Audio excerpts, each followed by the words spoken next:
Welcome to ThinkTech on OC16, Hawaii's weekly newscast on things that matter to tech and to Hawaii. I'm your host, Duke Oishi. And I'm your co-host, Maria Kashem. ThinkTech really cares about bicycles, and the Hawaii Bicycling League, or HBL, is a critical element of our transportation system. That's why it's important for us to cover the terrific training programs that HBL offers to the public and to cyclists of all walks of life. We were told that HBL would be doing a Sunday training program at Whole Foods Kailua, so we got up early and went there to meet the class at the back end of Whole Foods. We found that our old friend, Ambika Subramani, was the instructor for the class. We met a number of students who showed up for the training. The first part of the training was a lecture and discussion. As you'll see, Ambika is a great teacher and her students were well engaged on the subject, how to ride a bicycle.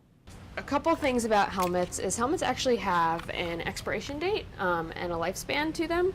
So your helmet should be CPSC certified. And most helmets, if you buy them in a normal store, they'll have a sticker inside, and every sticker looks a little bit different. So mine's like in here, and it will actually have the date of manufacture in there. Yeah, so a helmet actually... 1924, is that? 1924. Oh yeah, so there should be a stamp right in there. Do you have a birthday? Oh, you can't even see. You sweated it off. October 1910. I mean 2010. Oh, yours is brand new. Or pretty new. So the helmet actually has like a 5-year lifespan. So you don't want to be buying a helmet like at a garage sale or used, and you don't want to be, if you've had your helmet for a long time, you'll eventually want to replace it because the foam and padding does wear down, and then it won't be as effective. The other thing about that is if you drop your helmet like really hard or get in a crash, you'll also want to replace it because it might get cracks. And helmets only work if they fit properly. So for fit, we want to make sure that we've got 2 fingers between our eyebrows and the top of our helmet, and usually you'll have like a little adjuster in the back so you can make sure that it fits right. So a lot of people, myself included, like it's easy to get your helmet positioned up here, but then that won't actually protect you from a front impact. A lot of times bike paths will be unsafe, and riding too far to the right is really unsafe as well. On a road that is 14 feet, you can share the road with a car. In that case, you can ride to the right of cars, but most lanes in Hawaii are actually not that wide. So the wide lanes are common to places like California and new places where they have lots of room and you can ride side by side with cars. But here in Hawaii, we just don't have that much room. So in that case, we teach you to take the full lane. So you'll want to just put yourself right in the middle of the lane to not give the cars an opportunity to squeeze by you. Because you don't, if you're on the right and there's only a tiny bit of space between you and the cars, if there's any bump, if there's any debris, you won't have anywhere to go on the left. So because a car might be there. And then it's also putting you in a situation where you can run into some of the common crashes that we see. So some of the common crashes that we see are, so there's the right hook, which is where you're going down a road on the right-hand side, and a car doesn't see you because they're not paying attention on the right side because they're, as far right as they think they're going to be, and they don't expect anyone on the right, to the right of them. So they turn right in front of you or even right into you.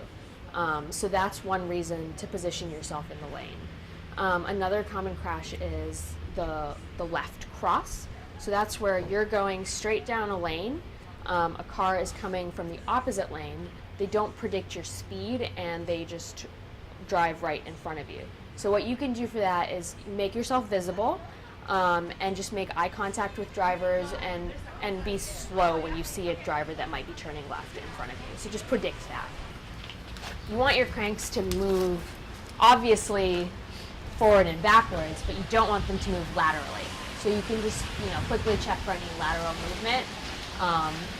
And if your bike has been recently fixed up, it's probably not going to, but if it's an older bike, you never know. So it's good to check. And then finally, you want to check your quick releases. So you may or may not have a quick release, but you want to make sure that it's not loose, so otherwise your wheel might fall off. You want it to be sort of tight like this, actually, and then so it's just a little bit challenging to push it back. and you want it to be positioned in such a way that it's not going to catch on your clothing too. And you're probably going to have a front quick release and a rear one. So check both of them to make sure your wheels are not loose. And then you can finally just do kind of some people will drop their bike like that to make sure nothing falls off. And if nothing falls off, you should be pretty much good to go. So let's do a quick check on our bikes, and then we'll head up to the drills area. So. Then the class went up into the second deck of the parking structure behind the store for a carefully planned series of tests and exercises. So she's going to ride up to the middle. She's going to practice starting. So what she's doing is she's starting off on her left foot in the power position. So you'll get the most power if your pedal is up there at 11 o'clock. So just keep it in that position when you're starting off. Press off to get power, and then Robin's going to ride to the middle and dismount by placing her foot off the bike. So she'll illustrate, and you can actually lean a little bit away from your starting foot. So you might start with your right, you might start with your left, depending on what your dominant foot is. But if you lean away from that dominant foot, you'll have an easier time dismounting.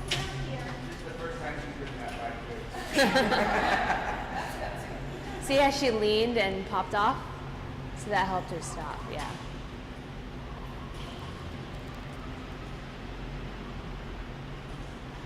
And then she just ratchets up, pulls her pedal back up to that power position when she starts.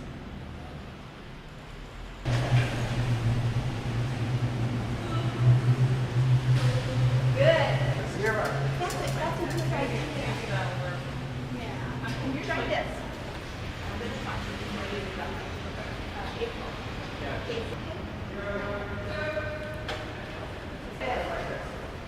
Hey, Alan, a little speed. Get a little speed up. Keep coming.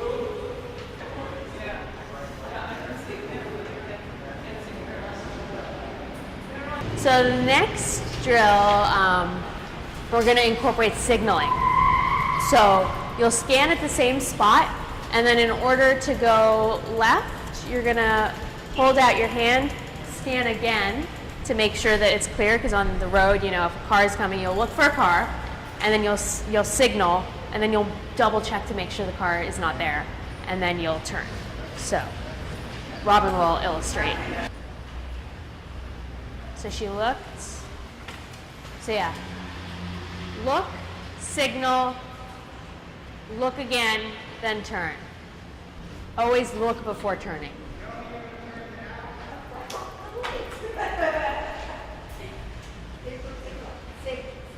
Signal. Look again. One more time.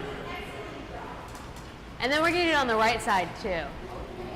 So we're going to go around this way and signal with our right hand, which is a little bit more challenging.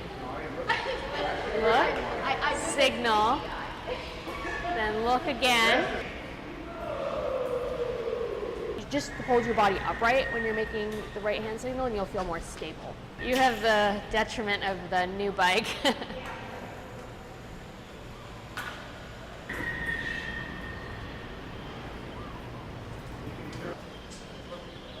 The mirrors are really good. I myself prefer actually scanning. I think it's just personal preference, because I get kind of distracted by the mirror a little bit, so I don't use one, but I know a lot of people do.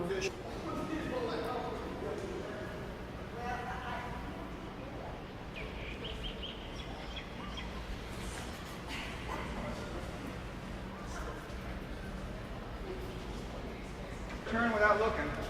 Just before you turn those wheels, make sure it's safe. You guys didn't do that. Nice. Signal. Concentrate on looking.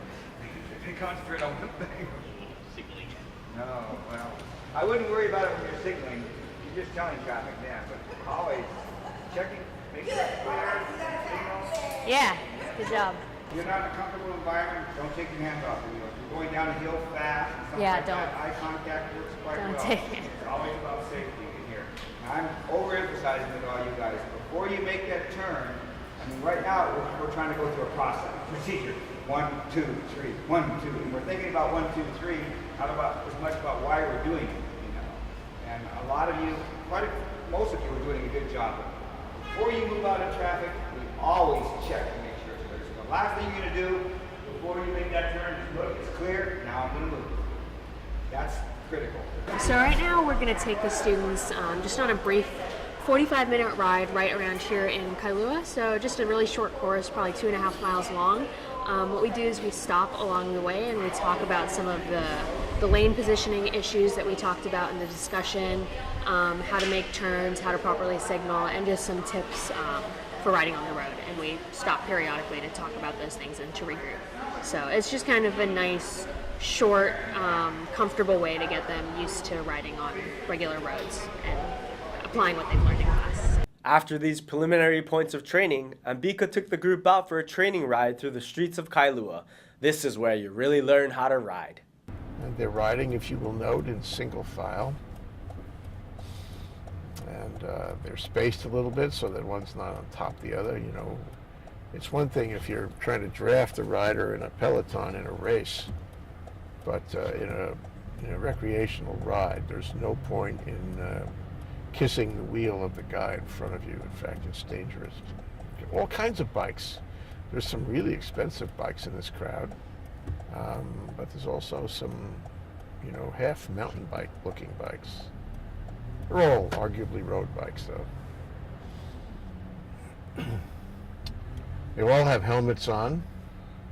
Some of them have cleats on. They all have appropriate pants. Some of them have, you know, like racing pants, which is good. Those are actually more comfortable because they don't punch up on you. And now they're all signaling to the right. So they're gathering here, and Ambika's giving them a further discussion. This is at the Hamakua Marsh, the sanctuary. She's so ardent about making sure that these guys know what to do on the road and that cycling is advanced in Hawaii. That's her mission, you know. That's her work, and it displays itself in many ways, including lobbying in the legislature, including getting the word out. And that's why we like to help her get the word out. So anybody listening to this now should appreciate that why we're here, why ThinkTech is here, is to get the word out and show them that cycling is fun, it's social, it's high tech, good for the community. It's really the ideal way, the ideal mode of transportation in Hawaii. And we frankly can't understand why there isn't more of it and why the city and state government doesn't incentivize and support it more than they do. HPL was organized in the 70s, and if you count it, that means 40 years ago plus. It came out of the bike shop, as I remember, on King Street. And Faye Psyche was instrumental. So was the lawyer Bill Burgess and a few others. I remember some of those kids. Jimmy Stewart, who died since, was a fantastic rider. Dale Adams, a fantastic rider, and an MD. Dick Evans, who died in a cycling accident, which was really tragic, in Aiea, as I remember. There were great names. They advanced cycling, they advanced bicycle racing, they advanced the notion of good equipment. And the best equipment of all, really, in terms of Campanolo, was held in inventory by the Waipahu bicycle, also known as McCulley bicycle, run by Ben Takiesu, who actually made trips to Italy to buy Campanolo equipment. Kealu Drive, heading toward what? Enchanted Lakes, right? Yes. And everybody's making a left turn. See them make left turns. They're pointing to the left. Everybody points to the left, making it clear to any motorist behind them that they are going to the left. The more people ride together, the safer you are. One person, you know, doesn't really catch the attention of the motorist behind him. But 9 people, you can't miss them. We're going to have a stop, and Ambika is going to give them a little more instruction here at the corner of Pauali Street. So we're gonna go back actually the way we came, We're gonna take a right, I think it's Hamani Street, which is like by the Whole Foods. So we're gonna go back down that way, and then we're gonna go and hit up Kool-Aid. Yeah, a little bit of rain doesn't really hurt.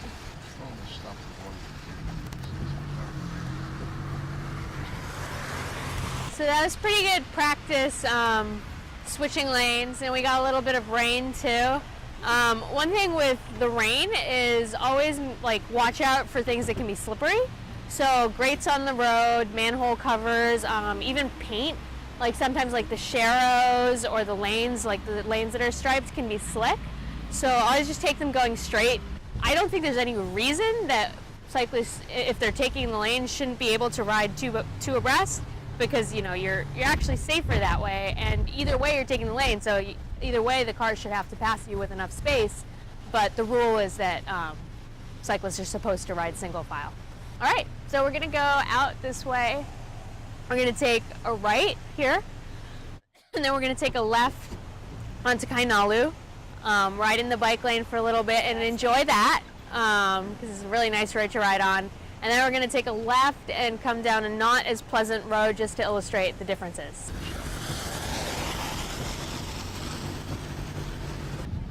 This is actually a really nice bike lane.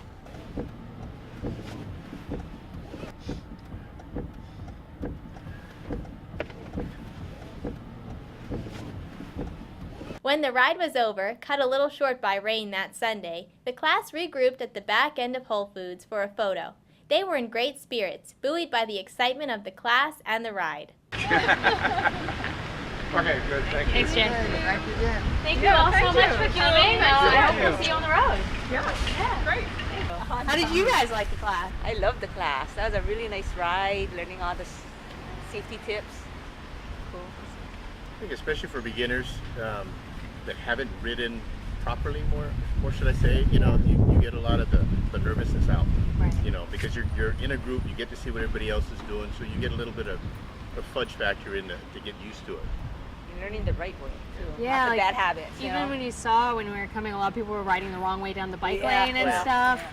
And it's, a lot of people ride like that, so we just want to teach people the right way, basically, the proper way, which is the safe way.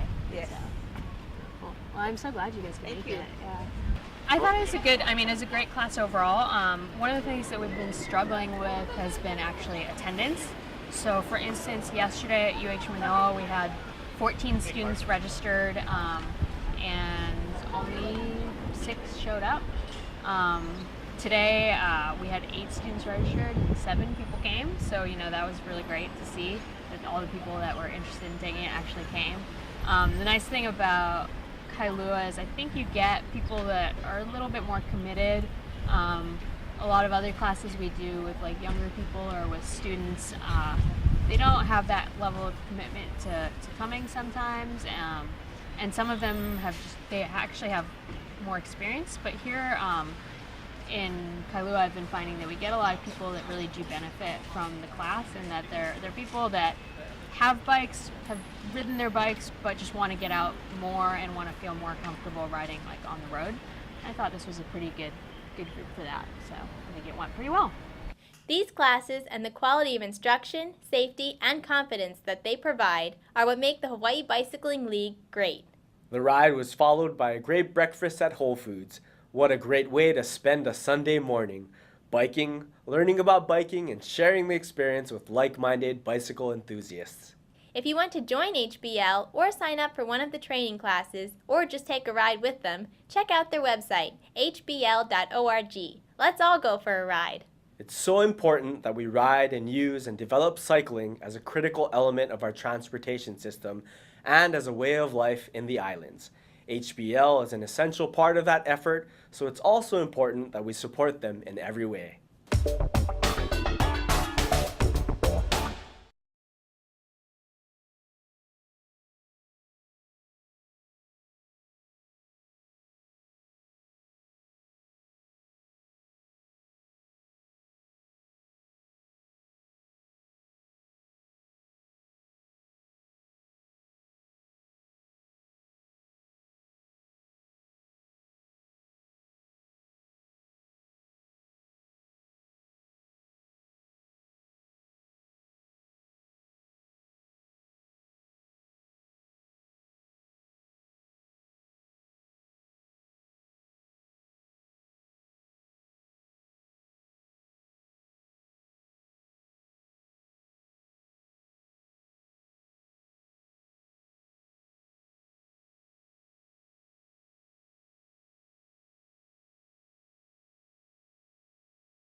And now let's take a look at our ThinkTech calendar of events going forward. ThinkTech's 4 to 5 p.m. drive time radio series on KGU 760 AM continues this week.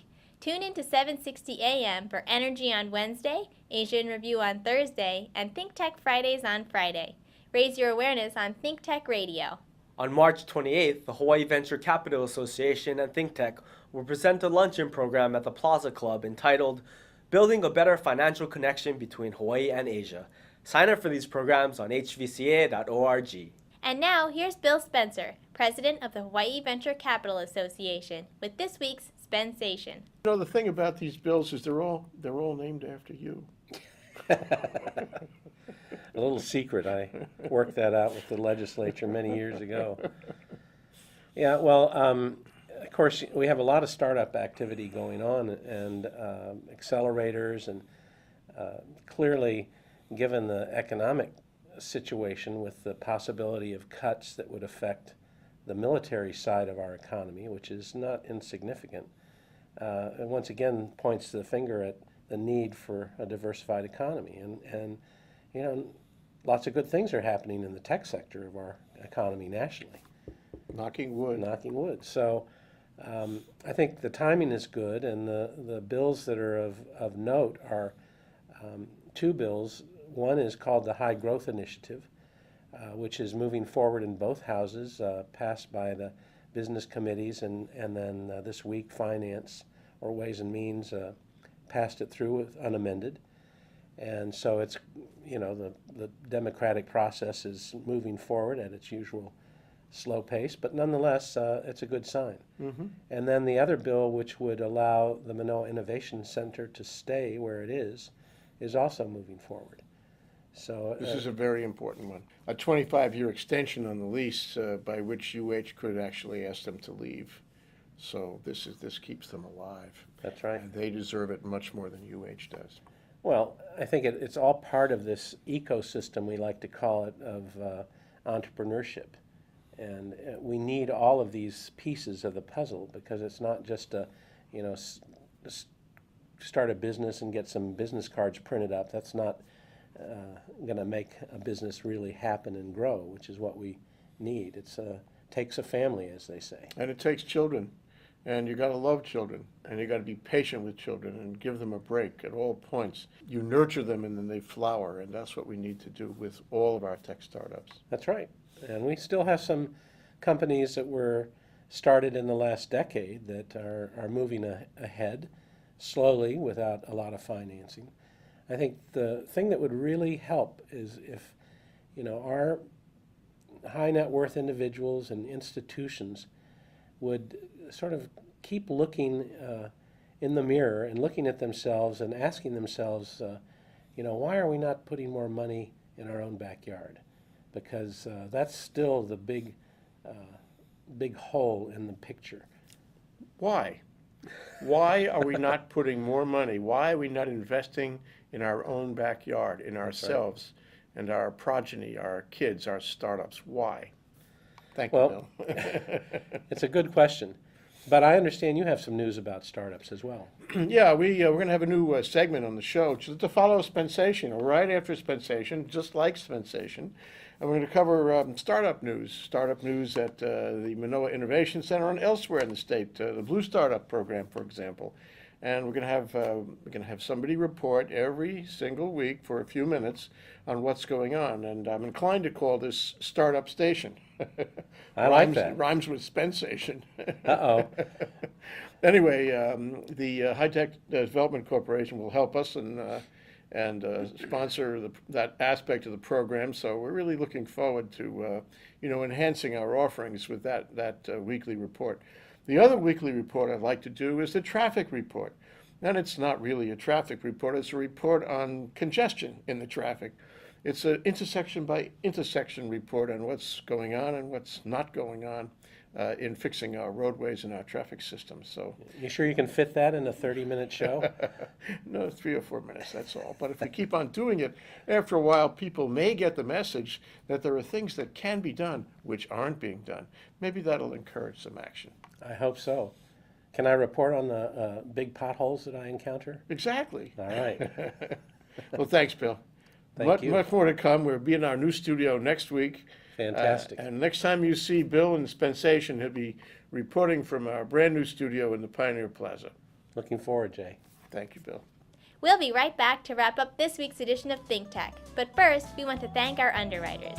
Hawaiian Electric Company and its affiliates Miko on Maui and Helco on the Big Island are deeply committed to the communities they serve. Galen Ho is a senior executive of BAE Systems, a global defense, security, and aerospace company, and CEO of CBI Polymers, a tech company in Hawaii.